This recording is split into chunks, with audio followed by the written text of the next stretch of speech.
Bienvenidos al Instituto Bíblico de la Gracia. Les saluda el pastor Juan José Zelaya desde El Salvador, en la ciudad de Chinameca, departamento de San Miguel. Bienvenidos a nuestra lección número 2 de la carta de Segunda de Pedro, por el tema la importancia de recordar por el peligro de olvidar.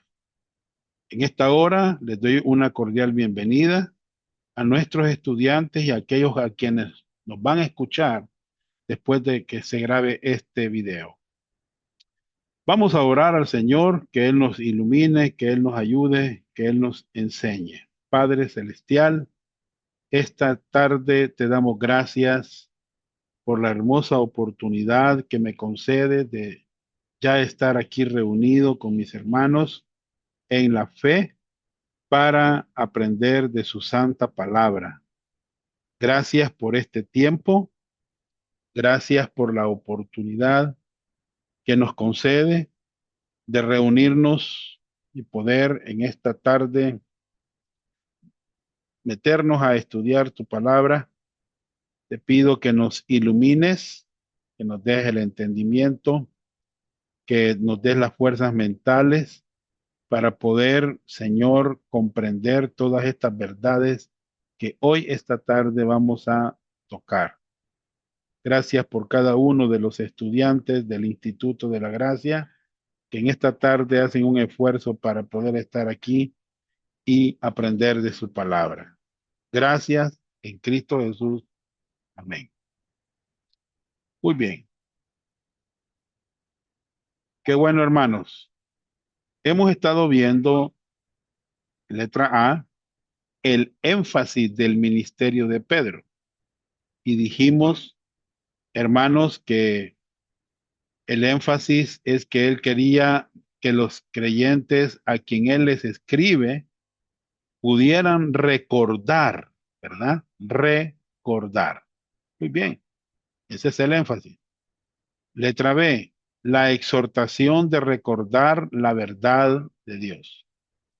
La exhortación de recordar la verdad de Dios. Hermanos, es importante que nosotros recordemos la verdad de Dios. Es de suma importancia que la recordemos, que no olvidemos los principios, las promesas, ¿verdad?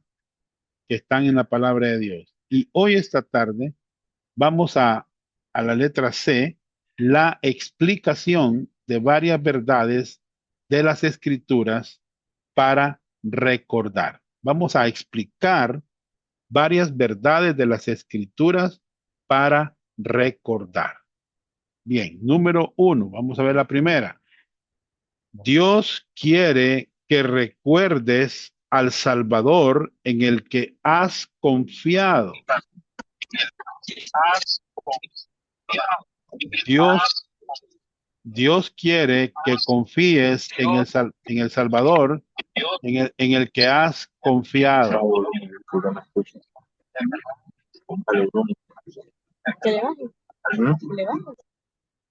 Muy bien. Qué importante es esto, hermano. Que usted confíe en el Salvador. Que Dios quiere que recuerde al Salvador. Si usted va conmigo a entrar en detalle ya en la carta de Pedro, vamos a ir verso por verso. El versículo 1 dice así: Simón Pedro, siervo y apóstol de Jesucristo, a los que habéis alcanzado por la justicia de nuestro Dios y Salvador Jesucristo, una fe igualmente preciosa que la nuestra. Miren, hermano, cuando vemos este primer punto, Dios quiere que recuerdes al Salvador en el que has confiado. Pedro, vez tras vez, enfatiza la persona de Jesucristo. Si usted ve en el versículo 1, quiero que vea algo, hermanos, en el versículo 1. Mire, él enfatiza a la persona de Jesucristo. Observe, Jesucristo, mire, él empieza a hablar de Jesucristo. Mire, él habla de, dos veces ya va hablando, mi Salvador Jesucristo. ¿Qué le parece? Pedro, hermano, quiere que usted recuerde, oiga bien, al Salvador en el que has confiado. Y usted ve, hermano, mire cómo Pedro habla de la fe. Usted sabe que la salvación es por fe. Usted lo sabe bien eso, perfectamente bien. ¿Me entiende? Usted sabe bien que la fe, hermanos, es la condición para ser salvo. Bien, entonces Pedro está tratando la manera de que usted recuerde al Salvador. No nos olvidemos de nuestro Salvador, hermano. Pensemos en Él todos los días. Pensemos en Él a cada momento. ¿Verdad? Muy bien. ¿Qué más? Letra A de este punto 1. El escritor humano de esta epístola es Simón Pedro. Y usted ve, así comienza el versículo 1. Miren, el apóstol habla miren, de su nombre primero. O sea, aquí está su nombre. ¿Vea? Simón Pedro. ¿Vea? Muy bien, entonces el escritor humano de esta epístola es Simón Pedro. ¿De qué nos recuerda su nombre? ¿De qué nos recuerda? Bueno, de sus dos nacimientos, su nacimiento natural o físico y su nacimiento espiritual. Antes de ser salvo, se llamaba Simón. Luego de ser salvo, se llamó Pedro. Y saben que Jesús va a tomar a Pedro, que no era tan firme en las cosas de Dios, pero Jesús lo va a hacer firme. ¿Me entiende? Porque la palabra Pedro significa piedra pequeña, ¿verdad? Muy bien. Entonces, ¿de qué nos recuerda su nombre? De sus dos nacimientos, ¿verdad? Su nacimiento natural, Simón, y su nacimiento espiritual, Pedro. Antes de ser salvo se llamaba Simón, luego de ser salvo se llamó Pedro. ¿Qué más? ¿Qué más vemos acá? Letra B. ¿Cómo es que él se describe? Miren, si usted tuviera que escribir una carta y tuviera que describirse a usted mismo, ¿cómo se describiría usted? ¿Cómo se describiría? Bueno, sí. Hay en el ámbito religioso, hay pastores que se describen así, reverendo fulano de tal. Otros se ponen licenciado en teología. Otros dicen máster en divinidades. Otros se pone doctor en escatología o en teología. Pedro no se describe así. Vamos a ver cómo se describe. Número 1. En referencia a su humilde perspectiva, Pedro era un siervo de Jesucristo. Hermanos, quiero decirles que Pedro tenía una perspectiva humilde de sí mismo. ¿Me oyeron? Humilde de sí mismo, ¿verdad? La palabra siervo, hermanos, en el griego, esta palabra, mire, siervo, esta palabra, hermanos, en el griego habla de un esclavo, pero quiero decirles que habla de un esclavo de la más baja categoría. Era un esclavo dispuesto a servir a Jesucristo, con el amor de Jesucristo, como motivación. Cuando yo veo a Pedro, hermanos, identificarse de esta manera, humildemente se describe como siervo, hermanos, eso está mostrando de que él era un hombre muy humilde. Dos, con respecto a la autoridad divinamente dada, Pedro era un apóstol de Jesucristo. Eso lo dice el verso 1. ¿Me entiendes? ¿Cuál es la tendencia de las personas en las iglesias? Bueno, muchas iglesias, denominaciones, hermanos, dicen, ¿quién eres tú para decirme lo que debo hacer? Bueno, Pedro dice, yo soy un esclavo, un siervo de Jesucristo. Y soy lo que soy, como lo dijo Pablo, por la gracia de Dios. Y les sirvo por amor, les sirvo con gozo. Pero, le dice Pedro, estoy tratando aquí de locubrar, pero mi amo me ha dado la autoridad como un apóstol.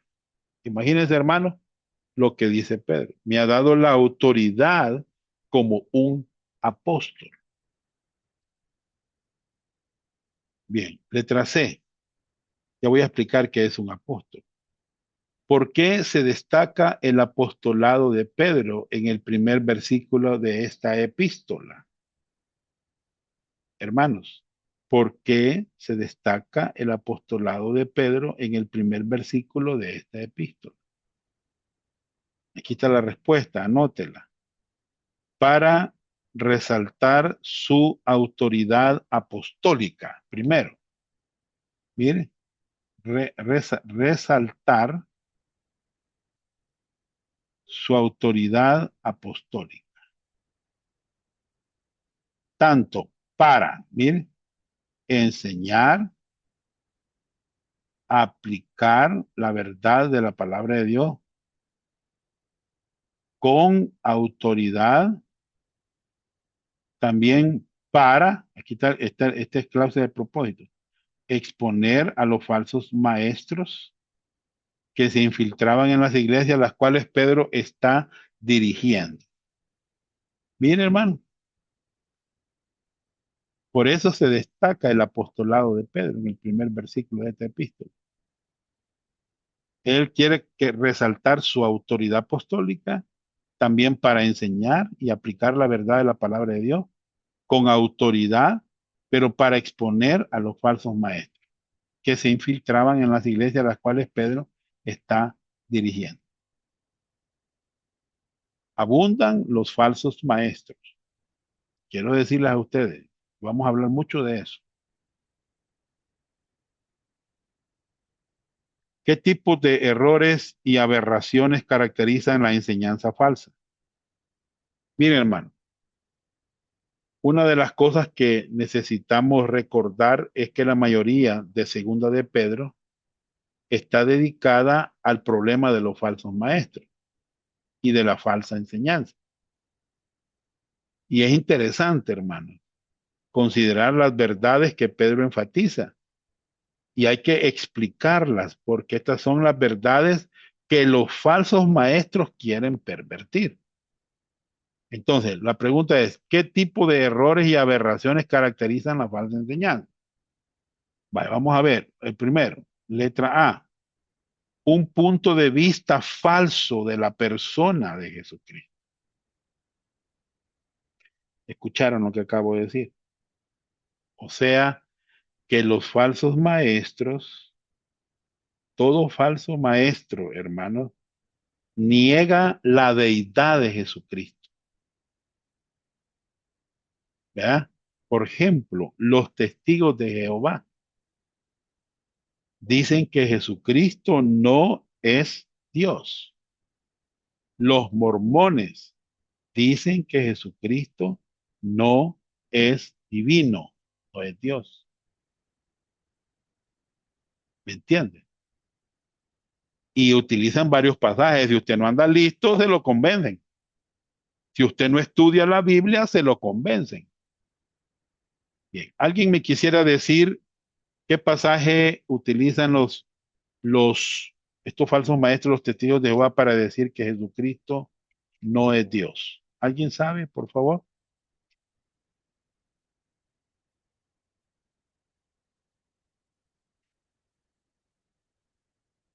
¿Sabe usted, hermano Saúl? Fíjate que se me ha escapado, hermano Johnny. No, no recuerdo. Hermano Esaú Quintanilla, ¿sabe usted qué pasaje utilizan los falsos maestros para decir que Jesucristo no es Dios?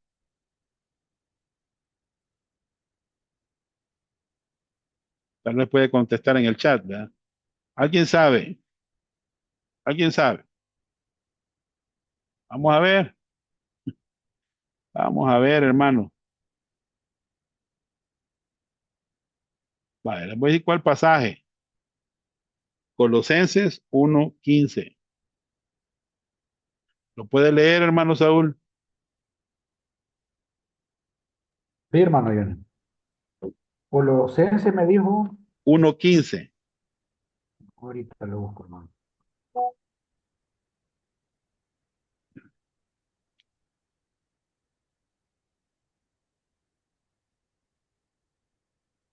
Dice Colosenses 1, versículo 15, porque en él fueron creadas todas las cosas. 1:15. Colosenses capítulo 1, ¿verdad? Sí, verso 15. Sí. Ah, sí, está más abajo. Él es la imagen del Dios invisible, el primogénito de toda creación. Muy bien. ¿Lo vieron, verdad? Ellos dicen, los testigos de Jehová, que Jesucristo no es Dios porque es un ser creado, ¿verdad? Entonces ellos niegan la deidad de Jesucristo y utilizan este pasaje. Si usted no toma en cuenta el contexto del pasaje, lo que está antes y lo que está después, usted va a hacer una mala interpretación. Por eso uno tiene que observar el pasaje. ¿Me entienden?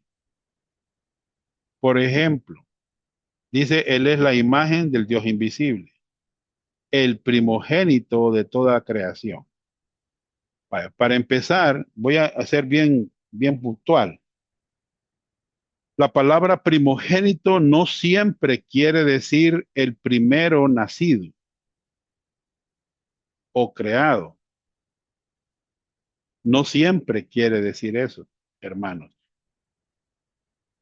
No sé si me están escuchando, ¿verdad? Lo que estoy diciendo. La palabra primogénito, vaya, por ejemplo, yo tengo 3 hijos. Mi primogénito se llama Juan, ¿me entiendes? Es mi primer hijo nacido, ¿ya? Por ejemplo, Jesús era el primogénito del Padre, pero, perdón, el primogénito de María, perdón, pero era el unigénito del Padre. Me explico, ¿verdad? Primogénito de María, unigénito del Padre. Cuando digo primogénito es porque era el primero nacido, ¿verdad? De ahí nacieron otros más, a María, que eran hijos de ella, ¿verdad? Pero él era el unigénito del Padre. En este caso, aquí está diciendo Pablo a los colosenses que Jesucristo es el primero, pero no nacido, no creado, sino el primero que está sobre la creación. Eso es lo que está diciendo el pasaje. O sea, la posición que él tiene es la de primero de todas las cosas. Él es antes de todas las cosas. ¿Me entienden? No sé si me explico, hermanos. No sé si me entienden. No sé si me comprenden lo que estoy tratando de explicarles a ustedes. Sí, sí, sí, hermano Johnny, sí se entiende ahí. Entonces, Un aporte, hermano Johnny, también ahí como tiene que ver también la palabra en el griego, ¿verdad? Que no es primogénito, no es que el primogénito se refiere ahí a a, la pos- preeminencia, ¿verdad? La a la, preeminencia. a la preeminencia de él por sobre Amén. toda la creación.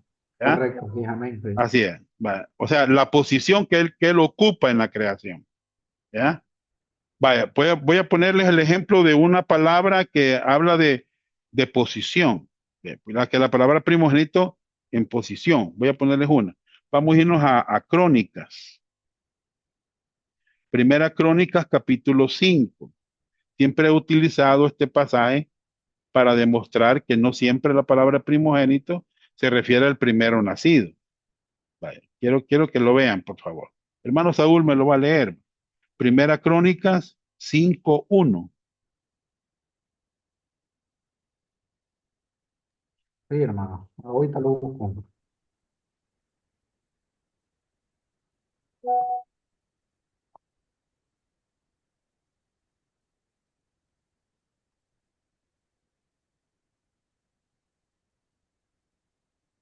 Primera de Crónicas 5:1 dice, ahorita nomás.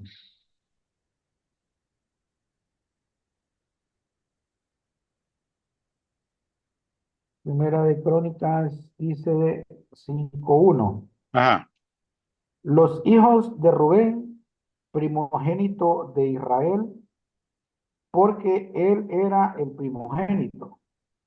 Mas como violó el hecho de su padre, sus derechos de primogenitura fueron dados a los hijos de José, hijo de Israel, y no fue contado por primogénito. muy bien. Siga leyendo el 2. Sí, el 2 dice, bien que Judá llegó a ser el mayor sobre sus hermanos y el príncipe de ellos, mas el derecho de primogenitura fue de José. Muy bien. ¿Quién ocupó la posición primera, hermanos, de todos los hijos de Jacob? José, José. Ajá, esa fue la posición que él ocupó como primogénito en posición. ¿Verdad? ¿Me entienden? correcto, esa es la preeminencia ahí, ¿verdad, Esa hermano? es la preeminencia. Él tenía preeminencia por todo, sobre todos sus hermanos.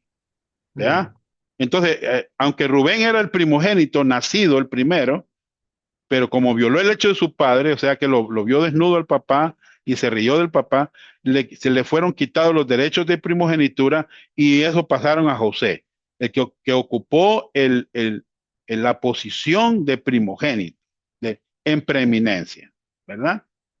Entonces, ahí desbaratamos a los testigos de Jehová con respecto a este punto, porque los falsos maestros, hermanos, vuelvo a repetir, tienen un punto de vista falso de la persona de Jesucristo.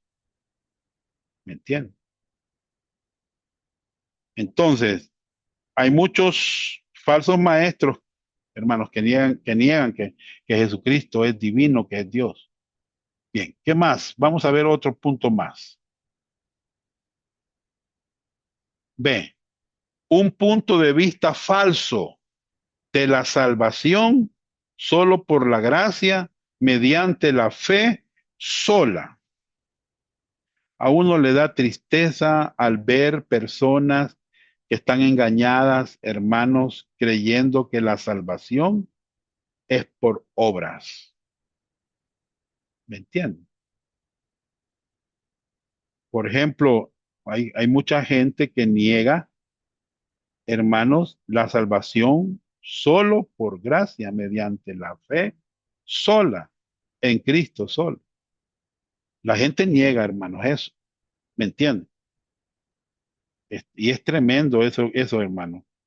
Es tremendo. ¿Ya? sí, sí, hermano, y disculpe, hay un paréntesis, ¿verdad? Sí, Sí, estaba diga, viendo diga. ayer estaba viendo en el Facebook, ¿verdad? Creo que una señora católica, ¿verdad? Que Ujú, ujú. parece que aparece en la página del pastor Eduardo. No recuerdo, se me olvida parece que es chileno el pastor.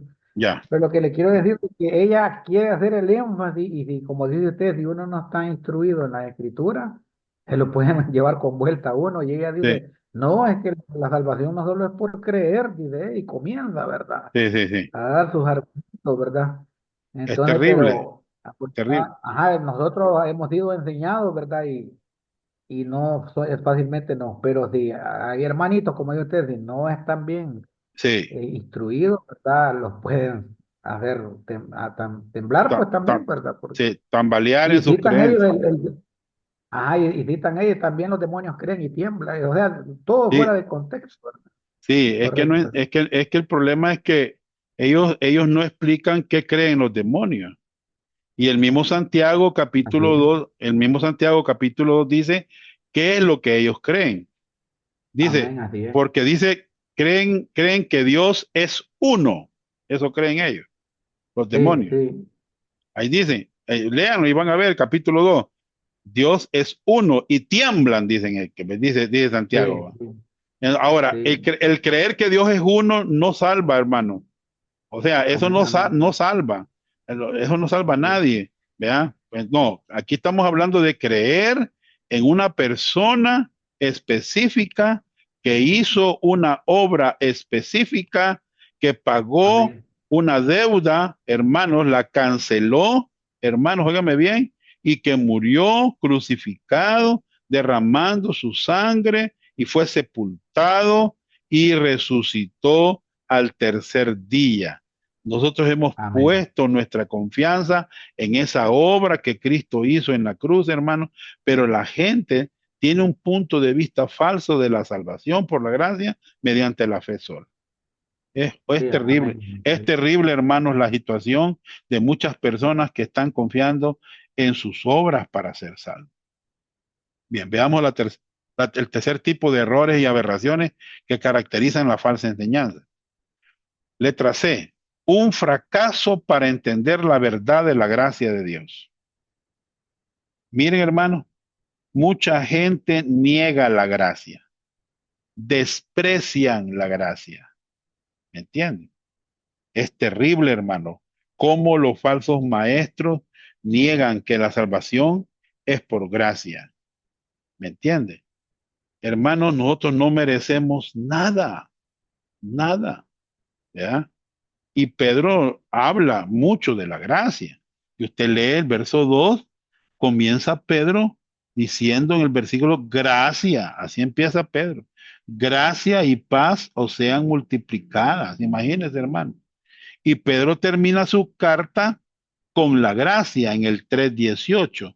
Antes bien, creced en la gracia. Imagínense, hermano.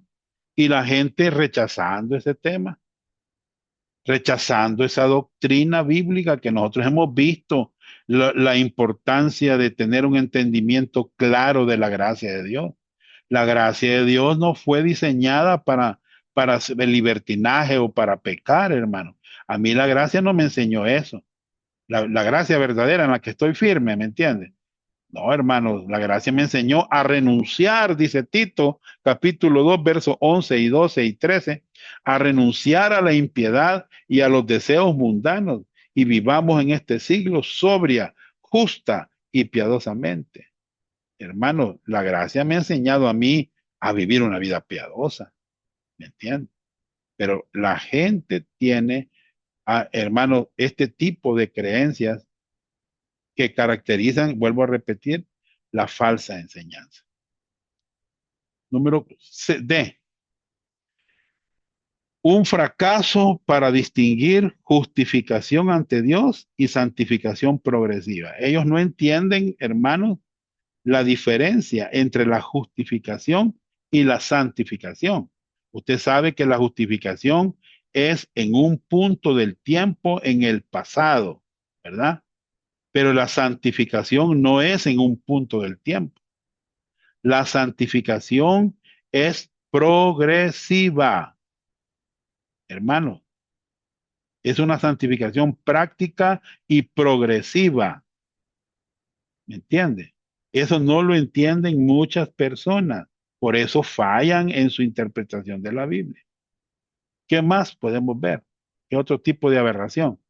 Letra E, un fracaso para distinguir salvación permanente y posibles recompensas futuras. La salvación es permanente, hermano, porque es un regalo de Dios. Es un regalo. La salvación no la ganamos. La salvación nos la dieron regalada, ¿me entiendes? ¿Ah? Por gracia soy salvo. No merecemos la salvación. Por gracia soy salvo. Pero las recompensas sí hay que ganarlas. Sí hay que esforzarse como cristiano. ¿Verdad? Pero eso la gente no lo entiende, no lo comprende. ¿Verdad? ¿Verdad? Es lo que dice ahí, sé fiel hasta la muerte, yo te daré la corona de la vida. Hermano, ahí está una recompensa, pero por ser fiel. ¿Verdad? Pero no somos fieles para ser salvos. O sea, sí practicamos la fidelidad y tratamos de serle fiel al Señor, hermano, pero no es nuestra fidelidad el requisito para ir al cielo. El requisito para ir al cielo es poner mi fe en una persona que pagó por mis pecados. ¿Ya? Muy bien.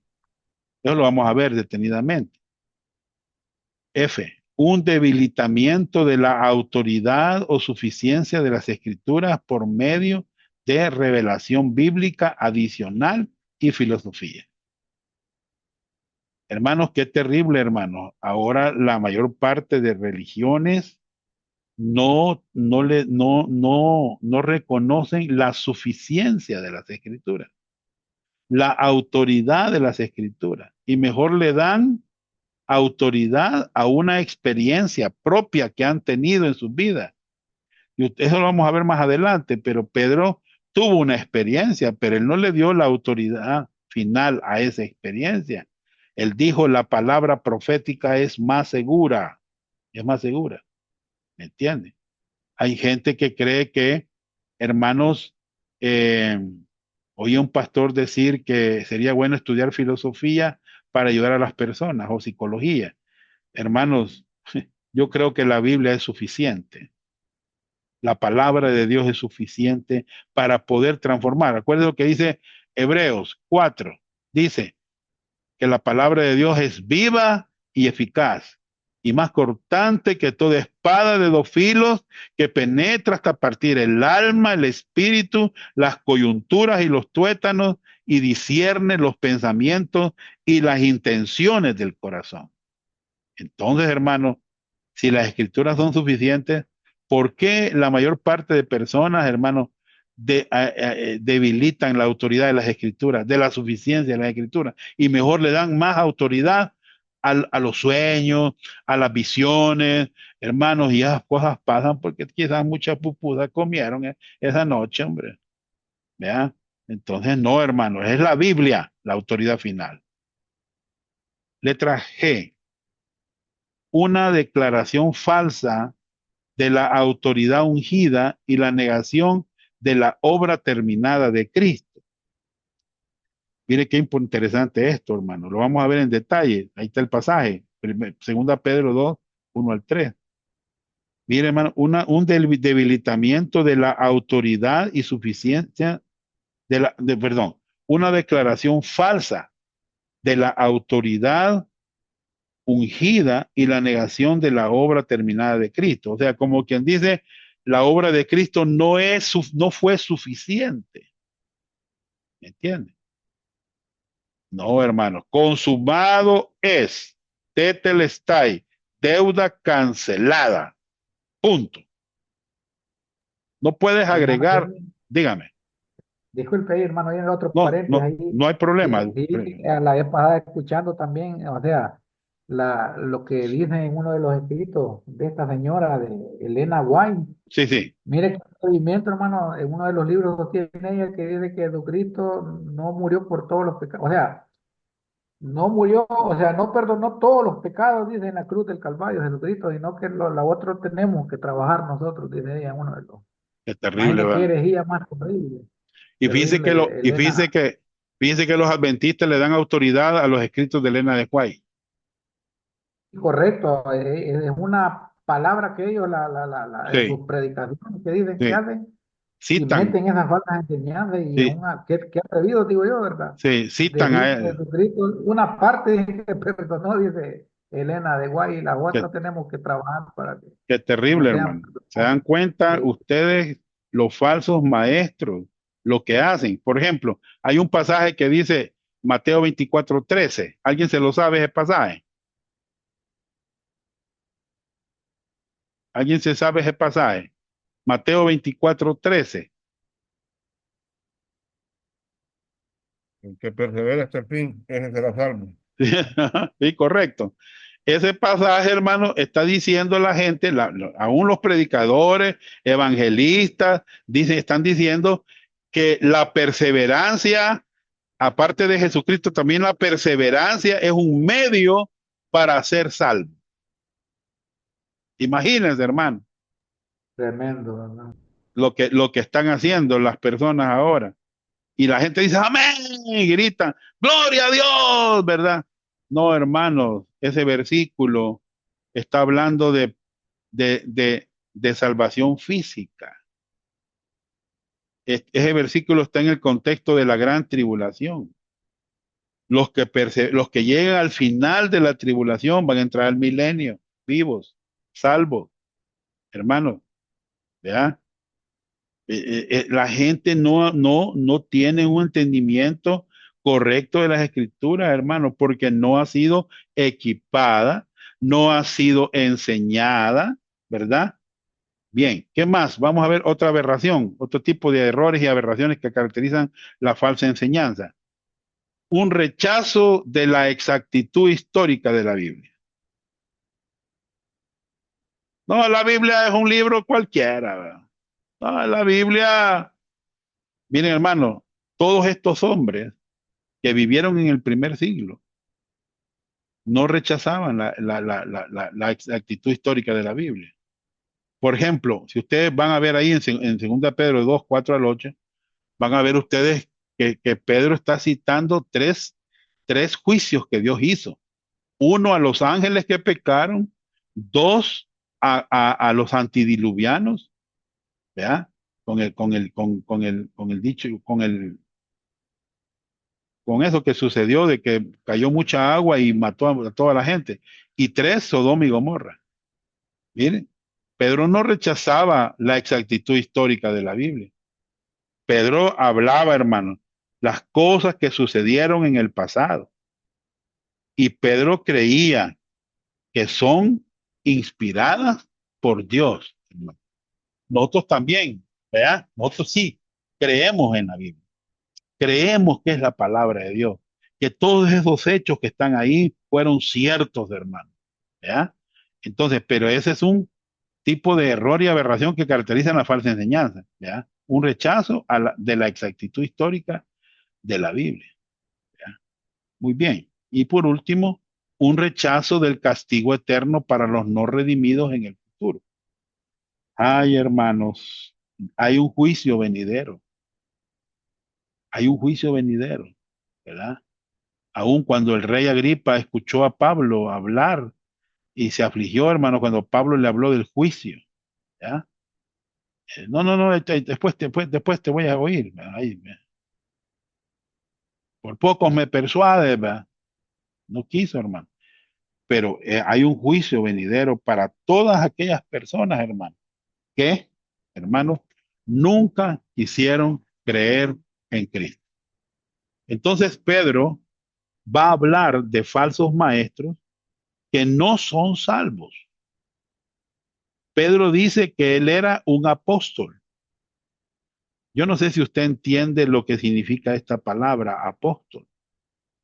¿Quiénes eran apóstoles? ¿Cuáles eran los requisitos para ser un apóstol? ¿Hay apóstoles hoy en día? Bueno, en África, hermanos, en África, óigame bien, dicen que tienen muchos apóstoles en África. Por ejemplo, hoy tenemos a muchos diciendo que son apóstoles. Si usted va a Google y escribe la palabra apóstol, va a encontrar muchas fotos de apóstoles modernos. Muchos de ellos son mormones. ¿Ya? Los mormones tienen apóstoles. Los católicos dicen que el Papa es el sucesor de Cristo y a eso le llaman la sucesión apostólica. Muchos pentecostales dicen que son apóstoles también. Entonces, hermanos, entendamos entonces algunas cosas sobre los apóstoles. Vamos a ampliar nuestro entendimiento de los apóstoles.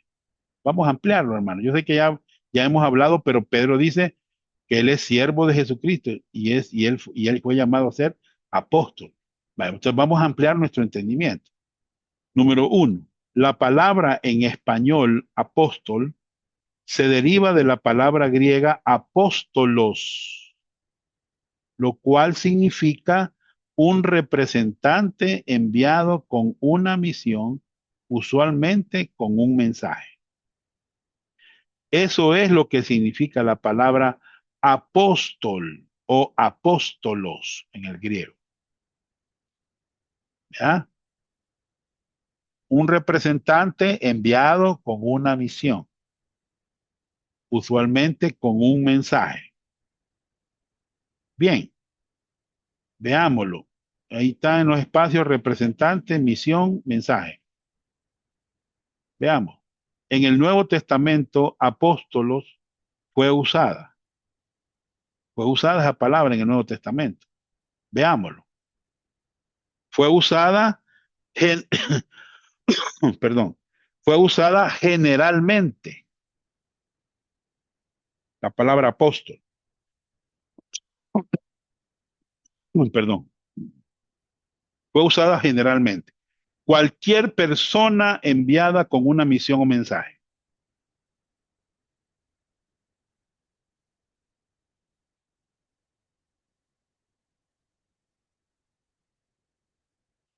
¿Escucharon, hermano? La palabra apóstol es usada generalmente. Cualquier persona. Ahí hay varios pasajes. Vamos a ver, por ejemplo, Filipenses 2:25, hermano Saúl, por favor.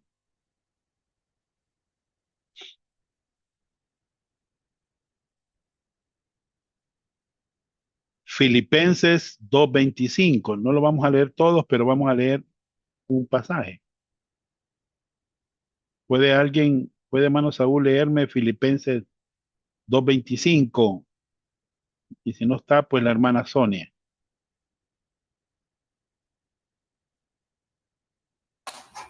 Amén, hermano. Filipenses 2:25 dice, mas tuve por necesario enviaros a Epafrodito, mi hermano y colaborador y compañero de milicia, vuestro mensajero y ministrador de mis necesidades. Muy bien. Aquí es usada la palabra apóstol en este versículo. ¿Saben cómo es usada? Mensajero. Ahí dice que Epafrodito fue enviado con una misión y un mensaje. ¿Ya? Pero tengan en mente, hermano, que Epafrodito no fue un apóstol, oigan bien lo que voy a decir, en el sentido técnico, sino en el sentido general de la palabra. Quiero que ustedes vean bien eso. ¿Ya? Nosotros somos enviados también con una misión o mensaje. ¿Ya? Somos apóstoles en el sentido general. Muy bien. B. Últimamente, de Jesucristo, quien es el apóstol de todos los apóstoles. Bien. ¿Puede nuevamente, hermana Sonia, leerme Hebreos 3:1?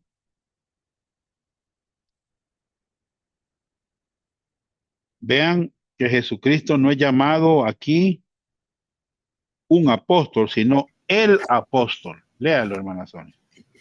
Por tanto, hermanos santos, participantes del llamamiento celestial, considerad al apóstol y sumo sacerdote de nuestra profesión, Cristo Jesús. Muy bien. Hermanos, el apóstol como ningún otro apóstol. ¿Por qué se llamaba el apóstol? Porque fue enviado con una misión, con un mensaje y tenía autoridad. Entonces, él es un apóstol. Jesucristo es un apóstol. Bien. Pero también la palabra apóstol es usada específicamente de un preciso grupo selecto de hombres directamente comisionados por Jesucristo. ¿Verdad? Hermanos, así como el Padre envió a Jesús al mundo, Él está enviando a sus apóstoles al mundo. La palabra griega para enviado es apóstol, ¿verdad? San Juan 17, 18. Ya está, hermano Saúl, que me lo lea, por favor.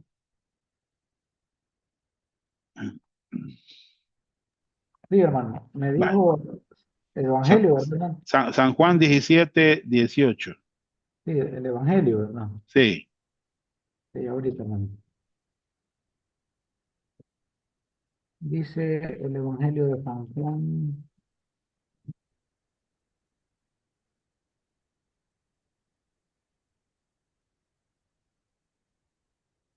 17, 18 me dice, versículo 18, ¿verdad? sí, sí. Dice, eh,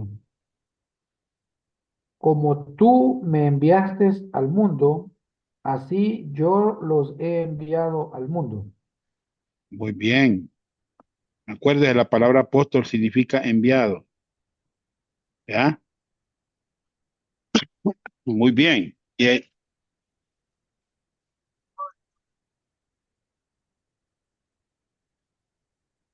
Permítanme, hermanos.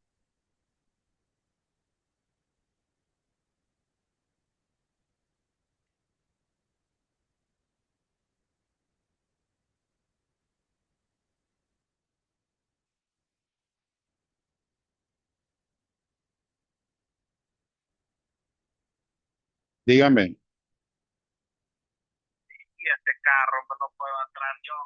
Vaya, discúlpame que estoy ahorita dando la clase. Tal vez puede venir alguien a traer la llave. Ahí me disculpan. Vaya, entonces, hermanos, acuérdese que la palabra apóstol está en el sentido general, Jesucristo como el apóstol, ¿verdad? Y está en el sentido específico de un grupo selecto, ¿verdad? Aquí está Filipenses, mire, por lo que leímos, va. Epafrodito, va. Este fue un creyente, un ministro, ¿verdad? Mire, mi hermano y colaborador y compañero de milicia. Y aquí dice, mire, vuestro mensajero. Aquí está la palabra apóstol, mire. Muy bien. ¿Quién más? Hebreos 3:1, ¿verdad? Hebreos 3:1. Aquí vimos que, que Jesucristo es el apóstol, ¿verdad? Muy bien. Considerar, considerar al apóstol, ¿verdad? Muy bien. Ahí San Juan 17, 18. Como tú me enviaste, bien, me enviaste. Aquí está la palabra apóstol. Ya, los he enviado. Aquí está. Aquí está en el sentido específico. Este grupo selecto fue enviado. Muy bien. Y San Juan 20, 21, como me envió el Padre, aquí está la palabra apóstol, así también yo os envío. ¿Ya? Aquí está. Bien, bien. ¿Qué más? Vamos a ver. 3. Los apóstoles fueron fueron personalmente nombrados, fíjese bien, fueron personalmente nombrados eh, por Jesucristo. Y usted ve estos pasajes, ¿verdad? Y dice, y ahí está el pasaje, Mateo 10 habla de que fueron nombrados, ¿verdad? Y Gálatas 1 habla, hermanos, de el apóstol Pablo, que también fue nombrado apóstol, ¿verdad? como un abortivo, ¿verdad? Otra cosa, el requisito para ser apóstol era que tenían que haber visto a Cristo resucitado. ¿Me entiendes? Y eso está en 1 Corintios 9:1 y también 1 Corintios 15 del 7:8. Todos ellos vieron a Cristo resucitado. Ese era un requisito. Y también tenía que estar, el ministerio de ellos tenía que estar confirmado por señales, milagros y prodigios.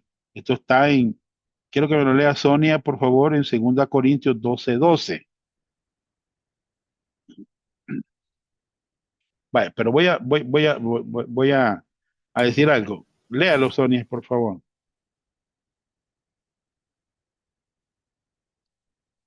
2 Corintios 12:12. Ustedes saben que el ministerio de Pablo había sido atacado por algunos falsos maestros. Y él confirma las señales de apóstol. Léalo, por favor. Con todo, las señales de apóstol han sido hechas entre vosotros en toda paciencia por señales, prodigios y milagros. Muy bien. Un apóstol tenía que tener confirmado su ministerio de hacer prodigios, señales y milagros. ¿Vea? ¿Vea? Entonces, aquí vemos en Mateo 10, ¿va? Aquí fueron nombrados los apóstoles, miren. Dice llamando a sus 12. Miren. Bien, quiero decir algo.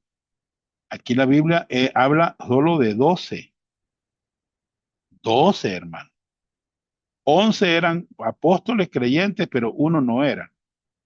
Vale, entonces, ¿y qué más? Les dio, dice aquí, autoridad.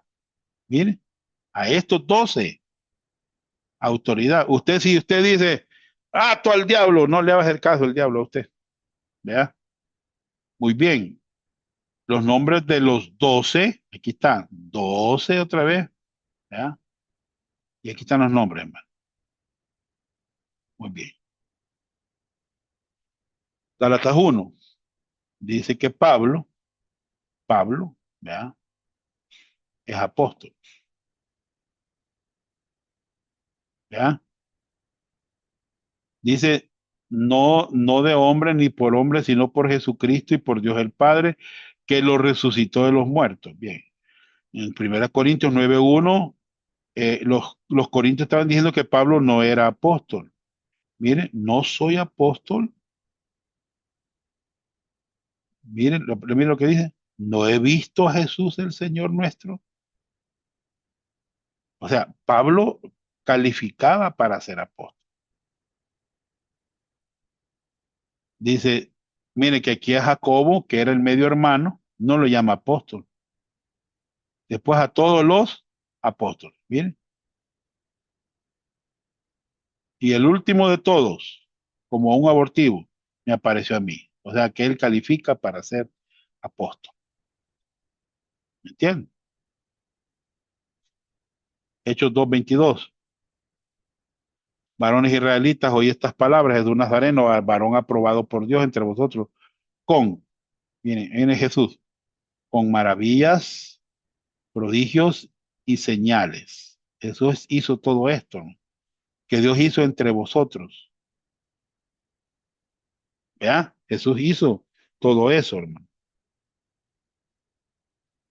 Y eso confirmaban que él era el Mesías. Y las tres pruebas que confirmaban que él era el Mesías eran eh, los milagros, las señales y los prodigios. ¿Vea? Fue la evidencia de que él era el Mesías. Entonces, si una persona decía ser apóstol de Jesucristo, debía de hacer las mismas señales. ¿Ya? Entonces aquí Pablo está diciendo que sí, que los apóstoles hacían esas señales.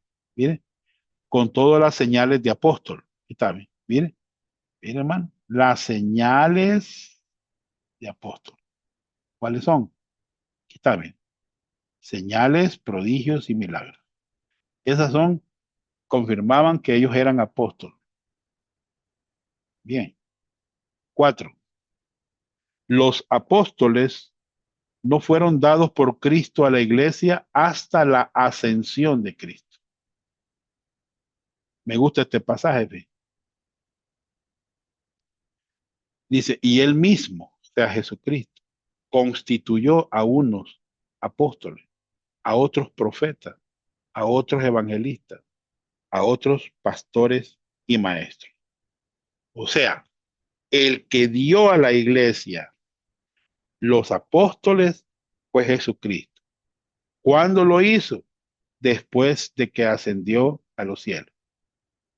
Por eso dice que llevando cautiva la cautividad y iba para el cielo, hermano, subió a los cielos y dio dones a los hombres. Ahí va el don de apóstol. ¿Vean? Eh, ahora, hermanos,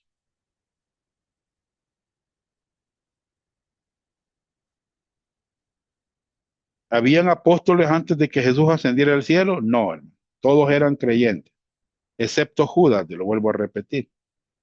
Así que Jesucristo ascendió a los cielos, tomó a los apóstoles, incluyendo a Pablo, y los dio a la iglesia. Muy bien, los dio a la iglesia. 5. Los apóstoles eran fundamentales para la iglesia. Cuando digo fundamentales, me estoy refiriendo que ellos son el fundamento. Efesios 2:20 dice, los apóstoles eran necesarios para poner el fundamento en el primer siglo. ¿Vea? Involucrados en recibir el misterio de la revelación. Oigan bien lo que les voy a decir. Nosotros no hemos recibido el misterio de la revelación. A nosotros ya no, Dios no nos ha revelado nada. ¿Me entiende? Es a los apóstoles, a los que escribieron la Biblia, a quienes Dios les reveló, ¿verdad? Su palabra. Me explico, hermano. Y fueron usados por Dios para equipar a los santos. Bien, vamos a ver cada versículo. Vamos a ver Efesios 2:20. Dice, edificados sobre el fundamento de los apóstoles y profetas, siendo la principal piedra del ángulo Jesucristo. O sea que los apóstoles eran necesarios para poner el fundamento en el primer siglo. Escucharon, ¿verdad? Ya no podemos poner otro fundamento, ya no pueden haber apóstoles en el sentido específico de la palabra.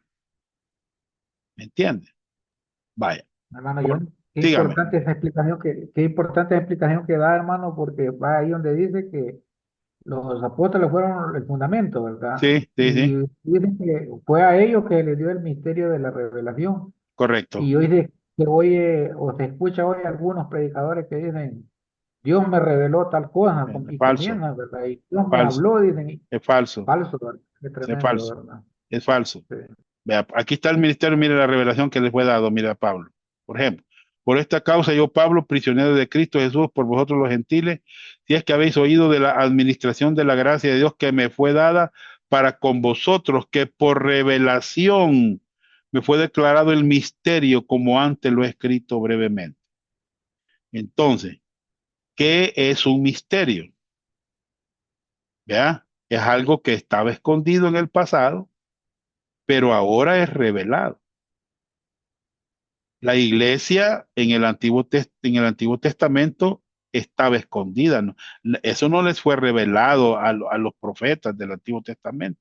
Nadie sabía acerca de la iglesia, salvo Jesucristo, ¿va? Pero un día él dijo, voy a edificar mi iglesia y ahora es revelada. ¿Vea? Fue la predicción de la iglesia, pero la revelación se lo dio a los apóstoles y profetas. A Pablo le dio la revelación. Entonces, Dios ha revelado este misterio a los santos apóstoles y profetas. ¿Ya? Está si ustedes ven, hermanos, está ahora, ustedes deben de recordar que hay una corriente que se llaman los hiperdispensacionalistas. Vea, ellos dicen que la iglesia no empezó el día del Pentecostés. Ellos creen que la iglesia comenzó con la conversión de Pablo en Hechos 9 y en los viajes misioneros de Hechos 13. Ellos también creen que solo Pablo recibió las verdades de este misterio. Y dicen que las únicas cartas que para las iglesias son las cartas de Pablo. Falso, hermano. Ellos dicen, los hiperdispensacionalistas dicen que los otros libros son buenos. Hebreos es un buen libro, Santiago es un buen libro, las cartas de Pedro son buenas, pero son las cartas de Pablo las que tienen valor para la iglesia. Dicen los hiperdispensacionalistas. Es lo que ellos dicen y muchos de ellos predican el evangelio, hermanos, claramente y no claramente. Ahora, ¿cuál es el problema de esta posición? Uno de los problemas es que el Señor reveló el misterio de la iglesia, no solamente a Pablo, sino a los apóstoles. Sobre esta roca edificaré mi iglesia. La palabra está en plural, hermano. Otra cosa es que quien escribió esto fue Pablo. Él dice en Efesios 4, apóstoles y profetas. No dice solo yo fui el que recibió la revelación. A un solo apóstol. No, son varios, hermano. Muy bien.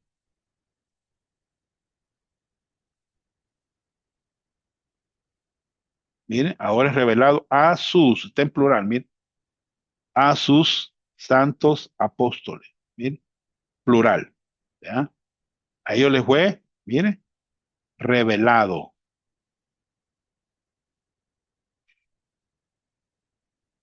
Revelado.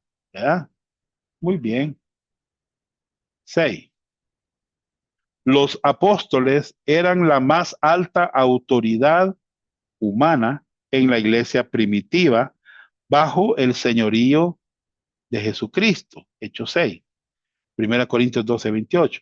Hasta el punto de ordenar obediencia. 2 Tesalonicenses 3:6-14. Mientras escribían los precisos mandatos del Señor hasta completar el Nuevo Testamento. Qué interesante. Hermanos, ¿quiénes eran la autoridad más alta en la iglesia primitiva? Que funcionaban bajo la autoridad de Cristo. Eran los apóstoles. Por eso Pablo escribió a los Efesios, a los Gálatas, a los Corintios, a los Tesalonicenses, porque él tenía autoridad en las iglesias. Por ejemplo, los pastores no tenemos esa autoridad. Yo no puedo ir a otra iglesia allá y mostrar mi autoridad sobre la otra iglesia. No, hermano. No tenemos autoridad nosotros los pastores.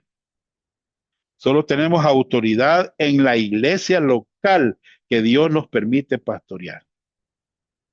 Y esa autoridad debe ser compartida con otros líderes de la iglesia, otros pastores y diáconos.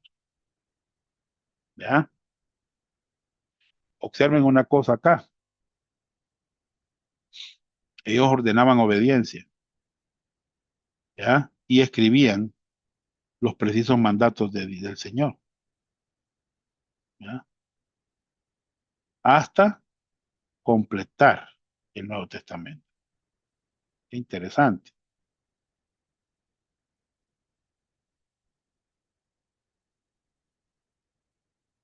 ¿verdad? Muy bien. Miren 1 Corintios 12:28. Estamos sacando los pasajes que están acá, ¿ya? Observen. Y aún nos puso Dios en la iglesia. Vamos a ver, ¿quién nos puso primero Dios en la iglesia? Cuando la iglesia comenzó, dice, primeramente apóstoles. Ellos eran la máxima autoridad, hermanos, en la iglesia primitiva. Primeramente, en el griego protón, neutro del adjetivo protos, grado superlativo de pro antes, significa primero o el primero. ¿Ya? Muy bien.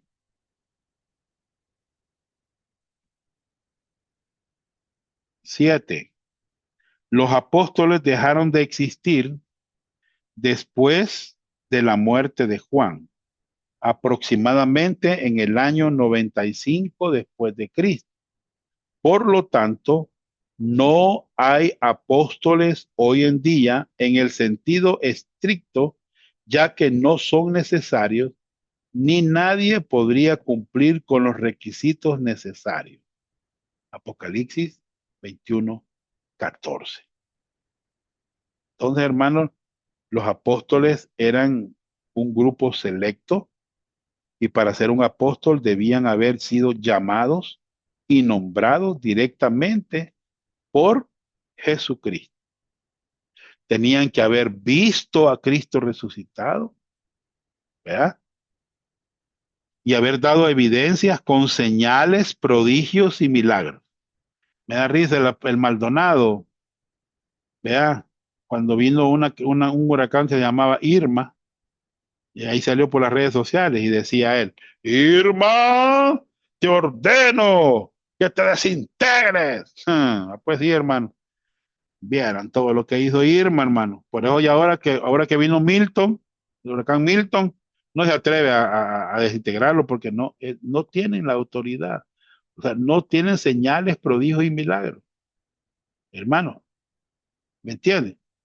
Por eso en los cielos nuevos y en la tierra nueva, el muro de la nueva Jerusalén tendrá 12 fundamentos con los nombres de los 12 apóstoles, no 40, no 50.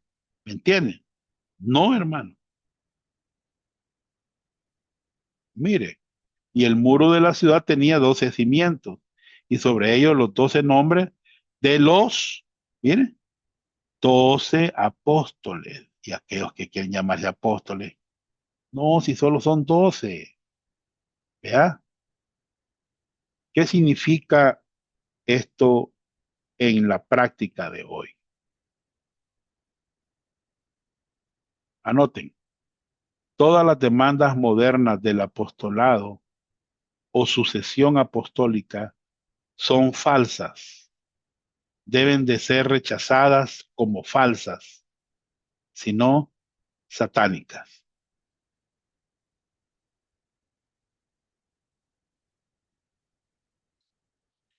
Esto fue verdad en el primer siglo y lo sigue siendo en el siglo XXI. En el siglo I habían apóstoles verdaderos y habían apóstoles falsos. ¿Oyeron? Hoy en día no hay apóstoles y los que afirman serlo son falsos, hermanos.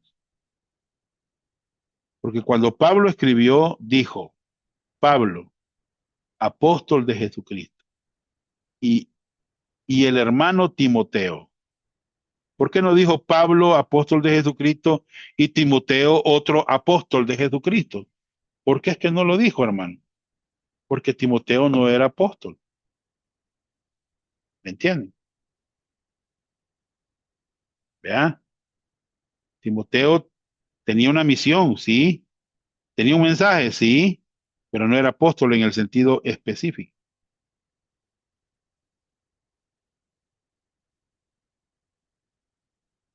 Muy bien.